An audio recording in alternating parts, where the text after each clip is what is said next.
okay? A couple things here, we got a tight timeline in here, so we're gonna ask that each of the people go through, and then at the end, we'll leave about 10 minutes for questions, but to cover 50 years in an hour and a half is gonna be really tough in there. Okay, it's unclassified, distribution A, I have to say that in there, so we're going through. Okay, these are the astute gentlemen and ladies that are going to present today. You can take a quick look at their bios. I'm not necessarily going to go through in here. As you'll look and see, they have a lot in common. Fellows, past president, and all 5 members have been alive during all 5 decades. However, there is one person who just made the first decade, and I won't say who he or she is, okay? But thanks a lot to them in advance into here. Okay, so first of all on the book here. By the way, the book is on sale. I have to put a plug in. It's $42 for members, $50 for non-members, and it goes up $10 as soon as the 84th is over. And if you're at the gala tonight, which I expect everybody, I'm checking names here, you will get a book with the VIP. But one of the things we got here is we dedicated the book to Dr. Seth Bonder, okay? And he's past president fellow of the Society. He graduated with a degree in OR from the Ohio State University. He went on to teach at Michigan, which for those of you in the Big Ten know it's got to do, and he was a Michigan really stalwart in there except for one Saturday in November. So I'll let you figure that out. But he basically was chair, CEO. He was a very giving man and endowed a lot in there. So sincere thanks to Mrs. Seth Bonder for donating to this book. Okay. Lots of congratulatory letters from our sponsors. We had some external from Informs and ISMOR, and one from the Commander-in-Chief. With that, real quick, I'm going to turn it over to the young man sitting right here, Mr. Gene Visco. Thank you. So get the break. Use that minute, Jim. Use this? Yeah. Okay. It's all yours. I'll make sure this is okay. Before I begin with the presentation, I want to we need to pay tribute to Denny Bear and to Ted Smith. Ted Smith was the general editor of the whole book, and Denny has been working assiduously to get this presentation going. If you know the term herding cats or nailing jello to the wall, those two fellows did a fantastic job of putting this whole thing together. So you see a little bit up there about me. I am a practicing curmudgeon, graduate curmudgeon. We'll go to the first slide, I guess. I'll point out that there's a prehistory of MORSS as a society. There were 17 symposia put on. The 16th symposium before we were incorporated, and the 17th symposium was the first one in 1966 that came under the society as it was created when it became a nonprofit corporation in the state of Virginia. So we have essentially a prehistory sponsored almost entirely by the Office of Naval Research. And the first symposia were held mostly in California, and then there were a scattering in the eastern part of the country before the 17th. But here we have some background on that prehistory. Much of what I just said, I'm going to read the chart down here, but ONR was a sponsor, and the first decade didn't begin until the 17th. The 17th symposium was partially ONR, who did much of the planning, and the first, what we now call the directors of MORSS, they played the first directors played a role in the establishment of the 17th, but ONR did most of the upfront work. So there's the active first decade begins the 17th. This is a list of the first 17 symposia. They were called MORSS, Military Operations Research Symposia, because the society did not exist. So you see in the book, there's a list of the 17, what the themes were, when they were run, and as much as we could gather on where they were located and who chaired the program. I'm not going to let you read the whole thing, but we're going to go through these rather rapidly. One of the characteristics of those early symposia were they were much more narrowly focused than what we did later on. Partially meeting the needs of a handful of analysts that came.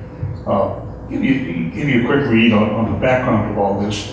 There had been some abortive attempts at bringing operations analysts, engineers, scientists of one sort or another from the three major services together in the early 1950s.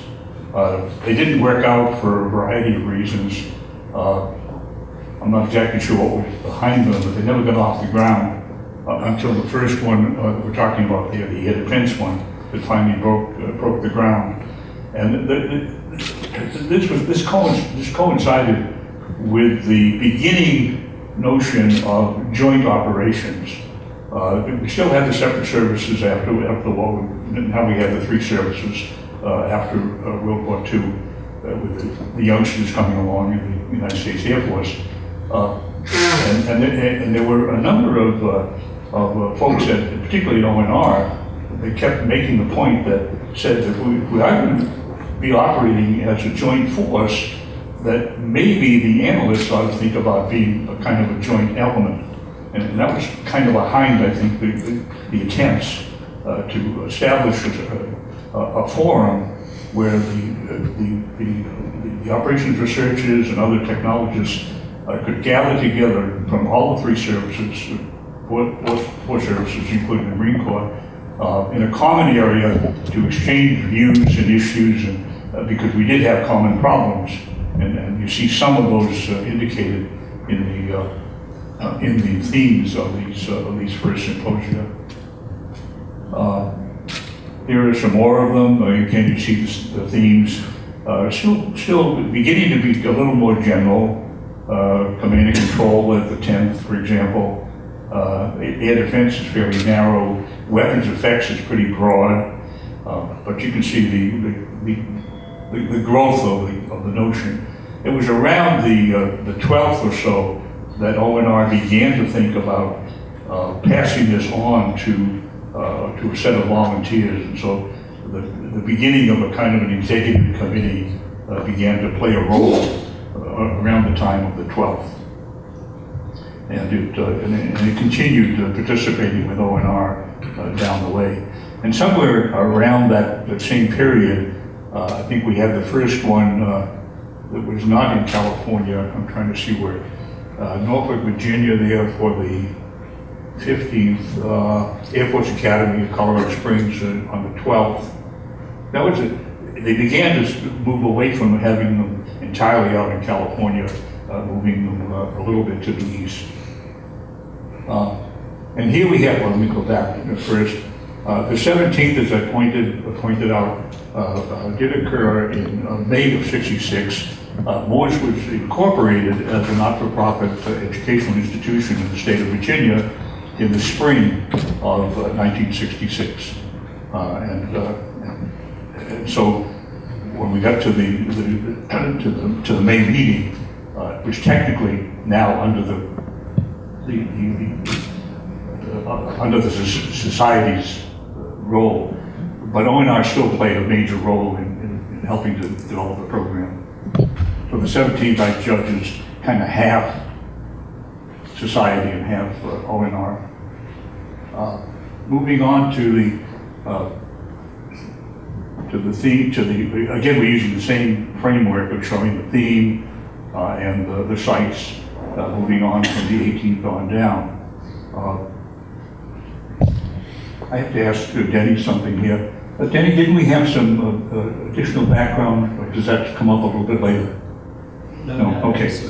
Well, one of the things that we do discuss in the book is what was going on in the world at the time that this was, at the time that the society began its activities.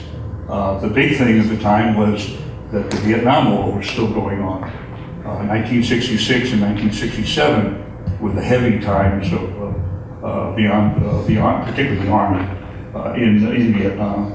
We ended up with 500,000 soldiers in Vietnam in 1966.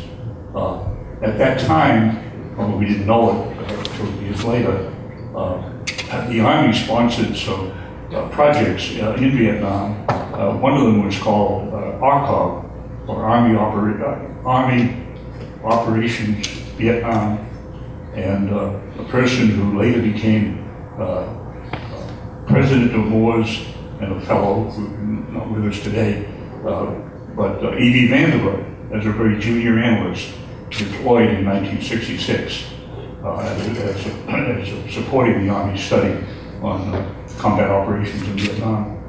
And a year later, in 1967, again with the war still going on and very heavy, another junior, well not so junior analyst at that time, by the name of Visco, deployed with another Army study on armored operations in Vietnam. So we have some involvement of deployed analysts in the very early days of MORSS. So we continue on down through this set, whipping through them, getting on down. The Vietnam War ended in the early 70s, which would coincide. We began withdrawing troops toward the end here in 71, and many of the themes at that time were related to counterinsurgency and again the Vietnam War. What were we learning from that war that might help us with the future? And you begin to see a much broader span of topics here. The role and missions of the Defense Department in the new era back there with the 31st. Application to low-intensity operations. Human factors in operations research, a very broad subject. Current assessment of quantitative techniques. And bringing on down to the early 70s, Vietnam, as I said, ended about this time. I can't remember the exact date, it's in the book, but I can't remember exactly when we had the evacuation of Saigon. A very sad, tragic event when the U.S. Left, and South Vietnam fell to the north shortly thereafter. I'm not sure, does that bring us to the end? Here's some quick background. The executive secretary was Vance Warner, a retired naval officer, a very fine man, very hardworking man. In the early days of the society, he ran the symposium pretty much all by himself, did all the arrangements for it. He hired some part-time help to do the registration, but he did all the grunt work. First president was Lou Leak. We talked about him in other venues.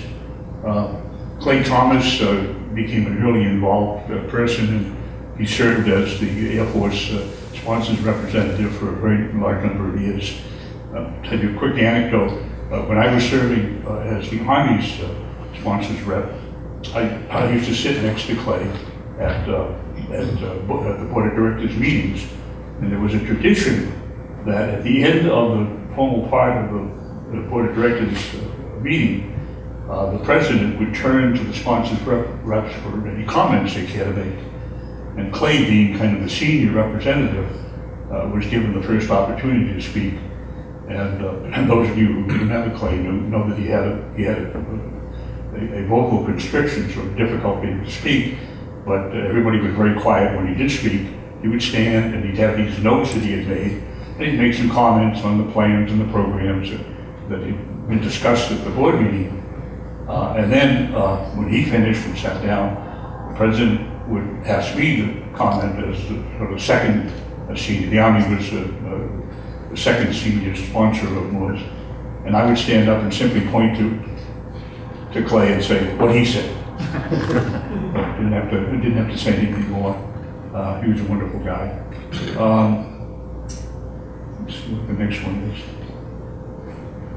Okay, some thoughts on what was different. First of all, we used to have 2 symposia a year. We went to one, and the problem with some funding, and the solution to the funding difficulty was to have one big symposium a year, and then have some special meetings.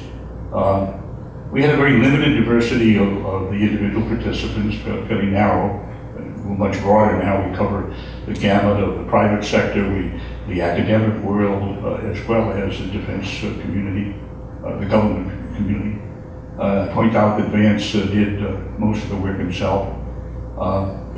And the board of directors did not really have individual responsibilities. We had 2 vice presidents for some reason. I never did figure out why we had 2 vice presidents, but they didn't seem to have any particular function. And we had limited participation from those other institutions. A very small number of working groups, and with a wide scattering of locations. I'll say something about the board itself at that time. Watch the time here. I want to speak to my colleagues. And the board was much more casual than it is. The meetings were much shorter, didn't have a lot to deal with. And in some ways the board was a little more fun-oriented, I would say. The director's dinner was directors only, for example, was not a whole bunch of other folks. And generally after the director's dinner, which was usually on, I can't remember now whether it was Monday night or Sunday night, but usually there'd be a card game, a poker game of the directors.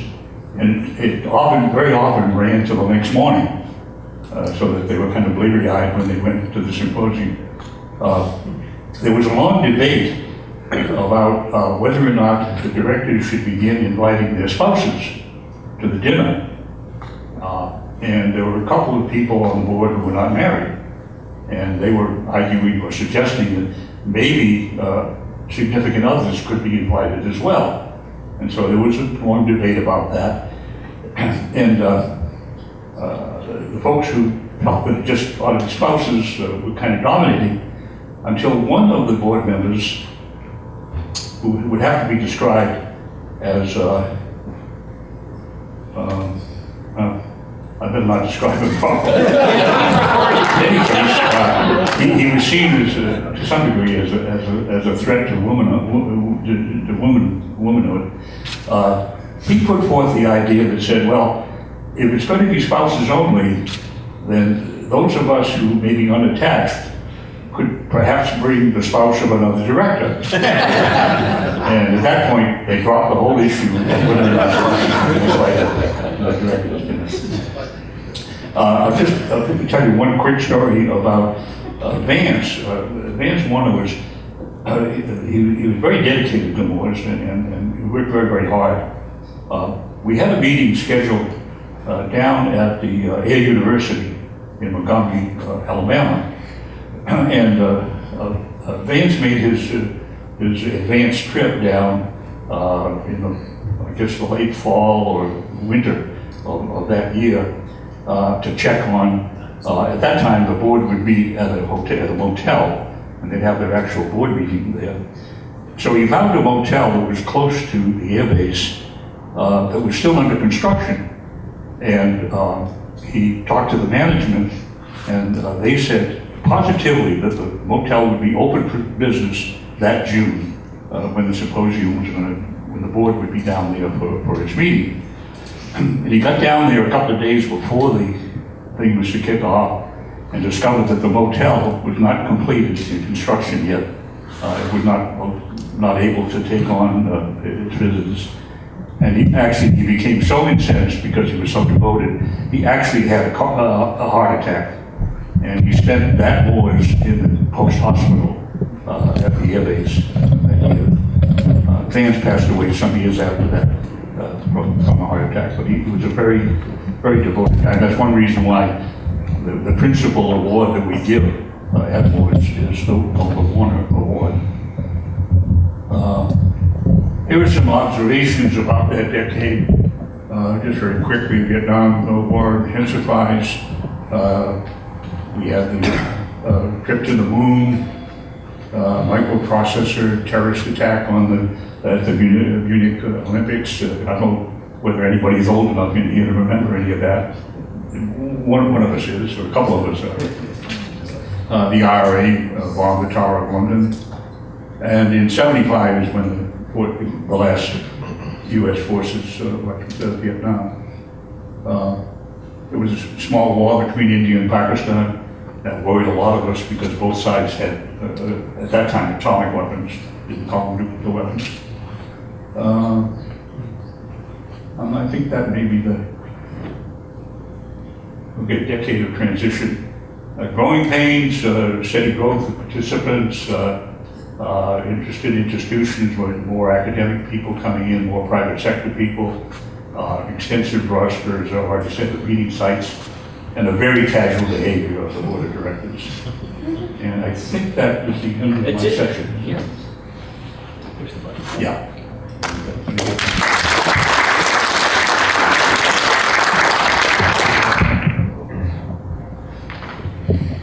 Gene, thank you very much. I do want to mention one thing that you forgot to mention. At the Directors Dinners, I'm assuming that it continued into the 70s, but there used to be jokes. There used to be lots of jokes, some of them not so off color, some of them a little bit off color. Right. So anyway, it was, as Gene said, it was a totally different environment. I did forget myself, my first MORSS was the 18th MORSS. And my first MORSS was the 29th, which was during Gene's tenure. This is a little bit of background on me. Let's move on to this chart. I'm not going to talk about some of the items on this chart because the title is The Big MORSS Events, and I'm going to show you why some of them actually occurred as we go through the charts. But I will talk about some. And, whoops, what did I do? All right, where is... It's the right one there. If you let the pointer, it's green. Maybe I don't have a pointer. Okay, I should have tested it. Anyway, as you go down to the third bullet, we have a decade of MORSS publications. The most notable of which is this one right here, called Military Modeling for Decision Making. Wayne Hughes was the editor and author of some of the chapters. It has been through multiple printings. Well over a couple thousand copies have been sold.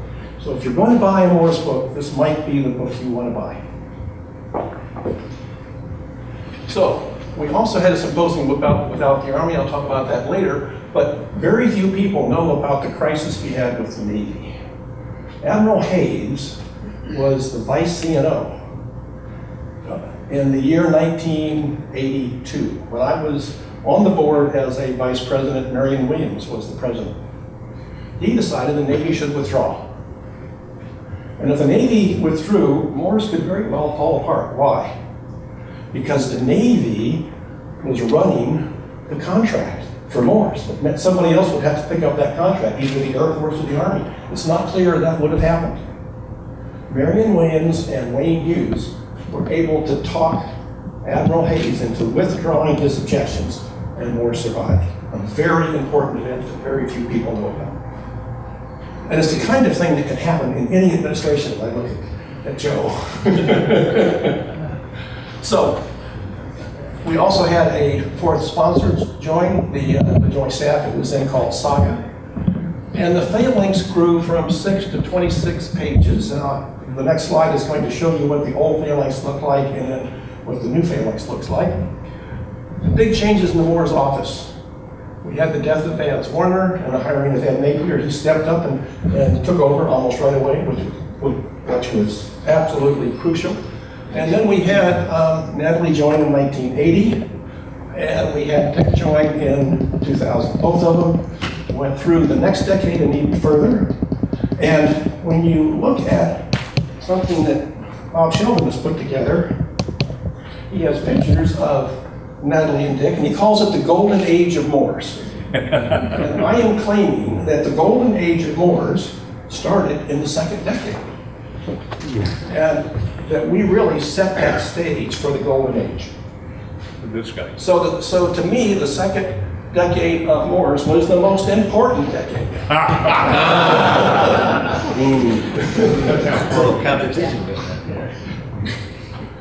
Okay, this is what the phalanx used to look like on the left.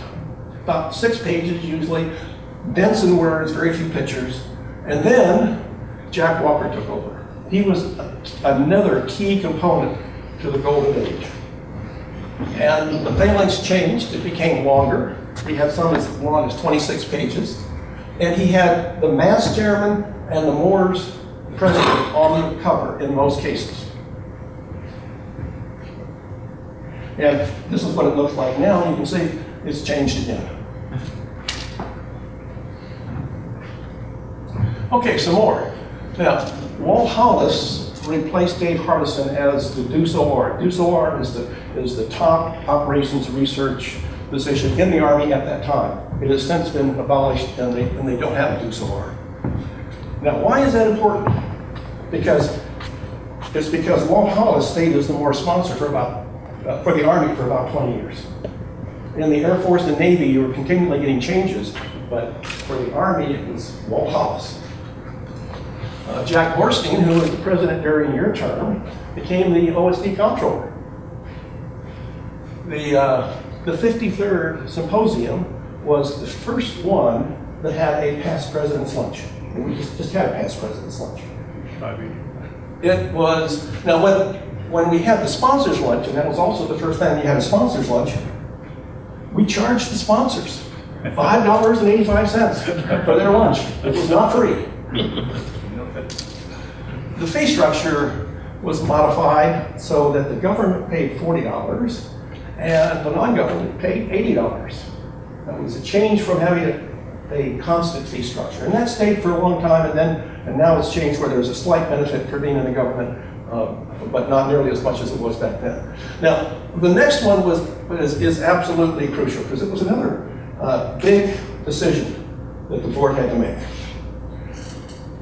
It costs money to run a MORSS office and paying the rent and utilities and all that stuff. CNA offered to host the MORSS office at no cost. And at first you said, oh, that's a pretty good deal, we're going to save some money. And then you heard Clayton Thomas talk. Do you recall that talk? Were you there? Clayton convinced the whole board to reject the CNA offer, with the rationale being MORSS would become too Navy if it resided in CNA. That's the kind of power Clayton Thomas had. He rarely used it, but when he did, usually people went along with him. Now, what were the hot board issues? One was international participation. Walt Hollis was adamantly against international participation. So it didn't happen during my decade, or even in the next decade, to any great extent. The other one was, the top bullet on the previous chart was we went from 2 to 1 symposium per year. Should we make that symposium 4 days or keep it at 3? We decided to keep it at 3, but it was a big issue, and we talked about it quite a bit. Discussions about we can't count on the contracts necessarily. We have other issues. We've got to start changing the way we do business to make ourselves ready. With the Chechnya and terrorism starting to rise, the Cole attack, the Oklahoma City bombings and the aftermath of that, the axis of evil after 9/11, it's clear that there are a whole different set of drivers out there that we really need to be attuned to. Homeland Security obviously started and its ascendancy in earnest here, because early on we were having meetings about it, but all of a sudden it was more than just a thing that happens occasionally with some minor collateral effects, but it was a national tragedy and driver of change in the way we looked at security of our nation. On the MORSS side, though, let me just take a couple of minutes to say, this is why I say this is the golden age. All right, MORSS at Leavenworth, one of the largest ever at that location, over 1,100 at Quantico. And along the way, our friend Dick Wiles retired, so we have a bit of transition here in that regard, and I'm sure Dick can probably elaborate on a lot of these points much better than I ever could, but yeah, we start to see our heritage culminating. The guys that and gals that brought us to this high point in our society are saying it's time for us to bow out gracefully. And Dick, of course, gets the honor of being a fellow and gets to come back and visit with us, and we're happy to see that. But MORSS Annapolis, 1,174, a record. First student chapters. MORSS office moves from their compact little digs to nice, spacious offices closer to the Pentagon and Ida, the Apple Party sees, and we're starting to get to sort of vital in the day-to-day activity of things that are going on in and around the Beltway. The first, and I want to point out to the 03 line, Rick Rosenthal, again, in the first quick turn analysis student competition. Rick was one of my mentors when I was at Naval Postgraduate School. I have a very warm spot in my heart for him and all of his efforts. But again, another great asset brought to us from our friends and supporters at the Naval Postgraduate School. And then down at Moore's record in Monterey in 2004, student chapters stood up. What can I say, but just a long list of firsts and indications of progress in the way the MORSS was acting as a member-oriented society in those days. So there we are. Sort of a health check, business model in transition, made a big move from sponsor-centric to contract-centric with more special meetings driving how we got into the black. The special meetings supporting both the sponsors and the members, and the money helping the business model of MORSS for its overall health and longevity. This is when we started to get some of that conflict of interest readback from the contracting people, the legal people in the Department of Defense, which also caused us to have to spruce up and be cautious about our business model and start to bring in things like vice president for business operations, or financial management, I guess is the proper term. And the growth of professional development, I think we had enough examples in that area, but the professionalism of publications and more growing online access, the more journal growing up and sustaining. So there we are. As we come to the end of this decade, we've undergone a lot of change. We've had some stresses. A lot of good things have happened. We've set records along the way, and we're in the golden age. However we got there, we're in the golden age of MORSS. So, pardon me? It could be. Yeah, it might be. Yeah, you can charge more for that. So we wrap it up. There we go. A few summary comments. I've made most of those, but there we go. One more celebration of the MORSS office as we make it through 4 decades and get ready to move into the 5th. Which I'll turn over to you. Thank you. This is a forward one. The green one could be up. All right, I'm Trina Lilly. I'll be discussing the 5th decade, and I'm the only thing standing between you and the gala tonight, so I'll make it quick. So the 5th decade is the unprecedented time of change in MORSS. We've had lots of changes between the years, but we'll have lots of changes in sponsorship, business operations, and staffing. And it's also where we spent a significant time defining the future of MORSS in terms of expanding our sponsor base, continuing education and professional development, and defining partnerships between industry, institutions, and professional societies. So in 2006, when I began, we were a sponsor-driven society, and we were beginning to move towards member-driven. We had steady sponsorship, acronyms, global war on terrorism, irregular warfare, cyber warfare was just getting started. There was continuing interest in junior analysts and professional development, and there were national fiscal constraints. By 2015 and present, we are a member-driven professional society now. We have a continuing focus on partnerships. We have the IIP, industry, institution, and other professional societies as partners. We have the increased focus on junior analysts through the Junior Ambassador Program and on continuing education. We have a limited number of special meetings, which has changed. Budget, ethics rulings, change business. We have a significant online presence, professional publications, and expanded continuing education. Our MORSS staff is now steady and growing after a decade of lots of change.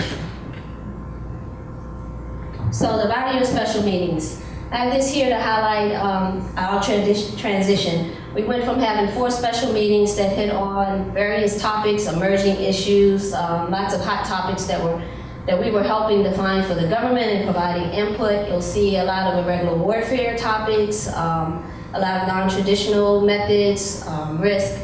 So we were trying to stay in front of issues that were emerging and provide input. For that, we went from 4 meetings. In 2007, the board voted to go to 5 special meetings. So that was significant time and effort, but we thought it was worth it going forward. And as you can see now, as the years went past, we went from 5 special meetings and the meetings have decreased. And a lot of that has been because in 2006, we had ethics regulations that were, we decoupled membership from meeting attendance, as well as in 2013, there was guidance where they had to sort of reduce the conference attendance. So that has significant impacts to MORSS and how we ran our special meetings, as well as our symposium.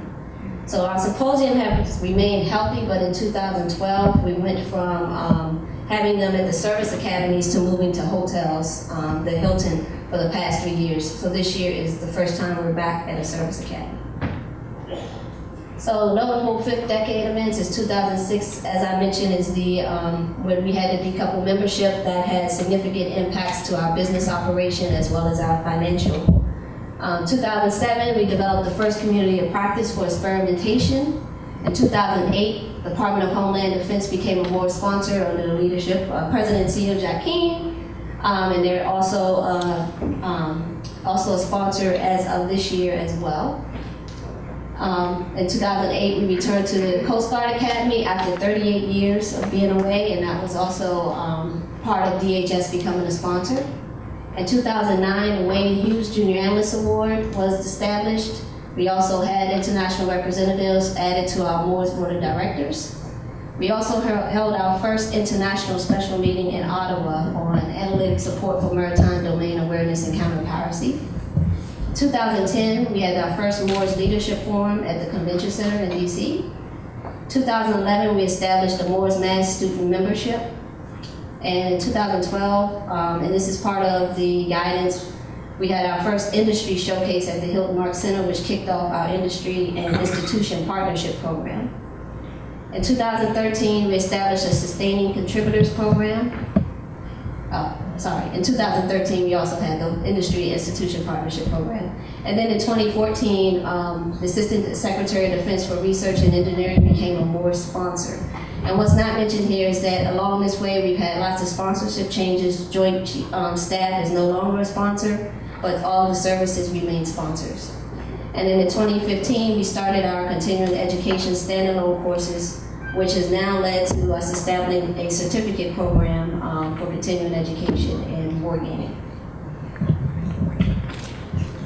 Well, these are the things in 2014, so I'll skip over that.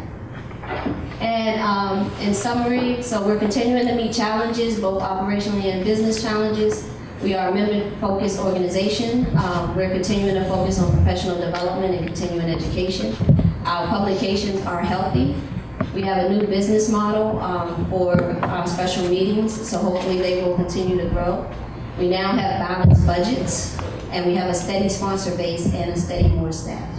So I'll turn this back over to Dick.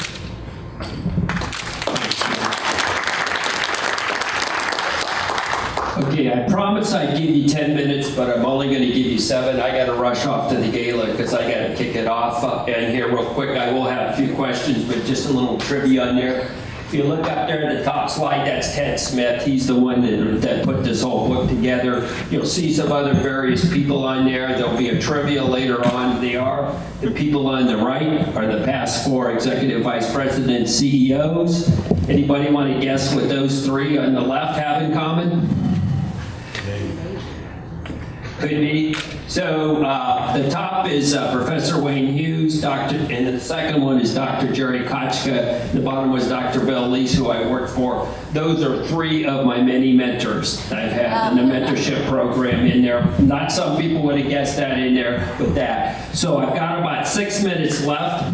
So does anybody have a question? You can direct it to any of the 5 people. Anybody have any questions?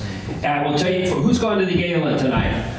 Okay, if you buy them a drink tonight, they will answer any questions that you have. Okay, and I also want to put with buying the book will be down on sale tomorrow. So if you get a chance, we just, touch base on this. It's hard to keep things to 15 minutes, but it's very good in there. Does anybody have any burning questions before we head to the gala? I'm going to throw out a comment. I'm Fritz Raffensperger, Brand Corporation. I've already talked with some of you. I've been tasked with the project of writing the past 20 years of history of operations research in the Army. So I've been tasked with writing the history of the past 20 years of operations research in the Army. So if you've got something to say about that, if you've got a point of view, if you're thinking, oh, this is what should be written, by all means, look me up and let's talk. Can you tell us who your sponsor is? So my sponsor is Megan Merriman at ASPMO. That's right.